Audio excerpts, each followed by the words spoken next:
matakot po tayo sa Diyos. Maniwala po tayo sa Diyos. Maniwala po tayo sa Kanya.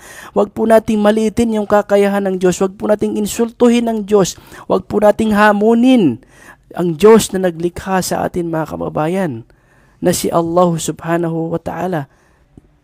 Mayroon po akong babasahin mula sa mga salita ni Allah, mga ayat ni Allah sa Suratu Al-A'raf sa banal na Quran, na kung saan ay pinapaalalahanan tayo dito ni Allah subhanahu wa ta'ala hinggil sa mga nangyari sa mga naunang nasyon, kung bakit sila pinarusahan ni Allah. Babasahin natin sa ayah number 96. A'udhu billahi minash shaitanir rajim. ولو أن أهل القرى آمنوا واتقوا لفتحنا عليهم بركات من السماء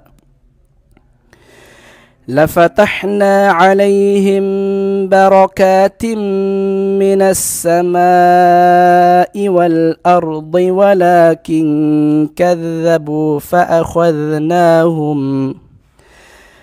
ولكن كذبوا فأخذناهم بما كانوا يكسبون.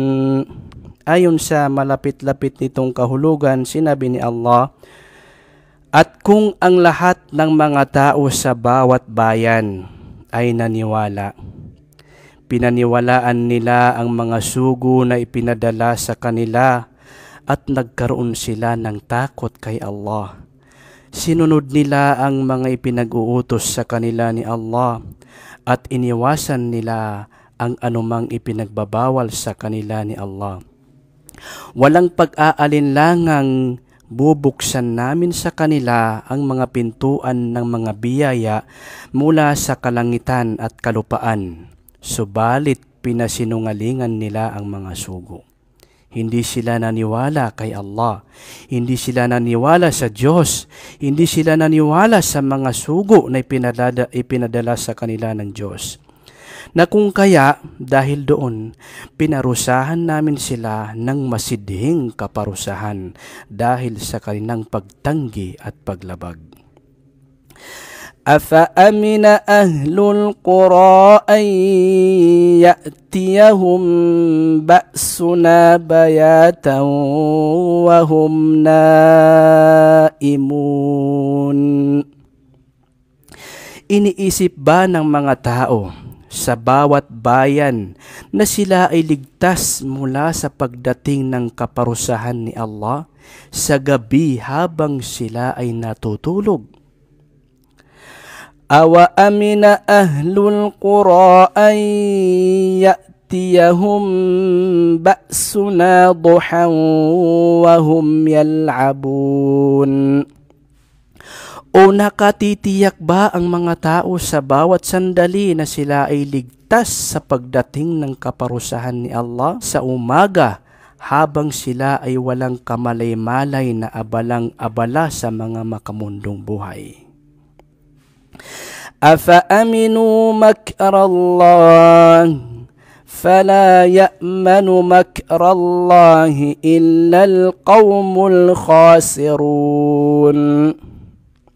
Nakatitiyak ba ang mga taong hindi naniwala sa bawat bayan na sila ay ligtas sa panukala, plano ni Allah? Na niluluwagan sila ni Allah sa pamamagitan ng pagkakaloob sa kanila ng mga makamundong buhay bilang parusang pinaplano sa kanila. Subalit, walang sino man ang nakararamdam na ligtas sila sa gayong kalagayan mula sa kaparusahan ni Allah maliban doon sa mga taong talunan.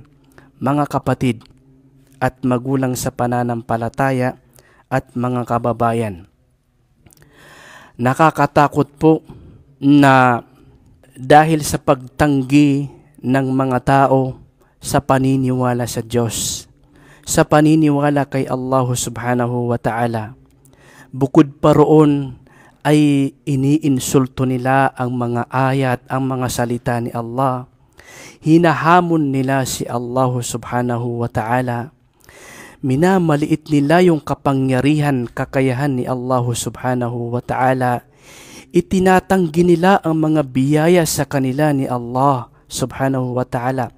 Itinatanggi nila, hindi nila tinatanggap, hindi nila pinapaniwalaan na ang mga karangyaan na natamo nila ay mula kay Allah subhanahu wa ta'ala. Itinatanggi nila ito.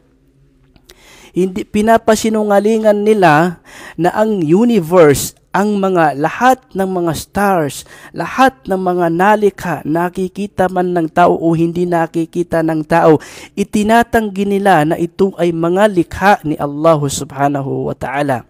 Allahu Akbar. Nakakatakot mga kapatid na kahit pa man dito sa mundong ito ay parusahan sila ni Allah subhanahu wa ta'ala. So mga kapatid at magulang sa pananampalataya, matakot po tayo sa Diyos. Maniwala po tayo sa Diyos. Maniwala po tayo sa Kanya. Huwag po nating maliitin yung kakayahan ng Diyos. Huwag po nating insultuhin ang Diyos. Huwag po nating hamunin ang Diyos na naglikha sa atin mga kababayan, na si Allah subhanahu wa ta'ala, sapagkat lahat ng bagay, lahat ay kayang gawin ni Allah subhanahu wa ta'ala. Tingnan niyo po mga kapatid at mga magulang, napaka-powerful na bansa.